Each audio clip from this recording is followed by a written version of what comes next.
Доска тщеславия, уголочек тщеславия.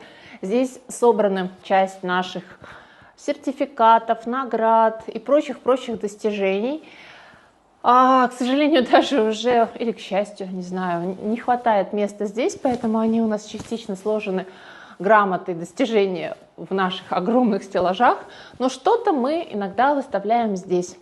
А еще у нас есть один сотрудник, его зовут Василий. На самом деле робот-пылесос, который нам помогает не думать об уборке в течение дня, в течение 2-3 дней.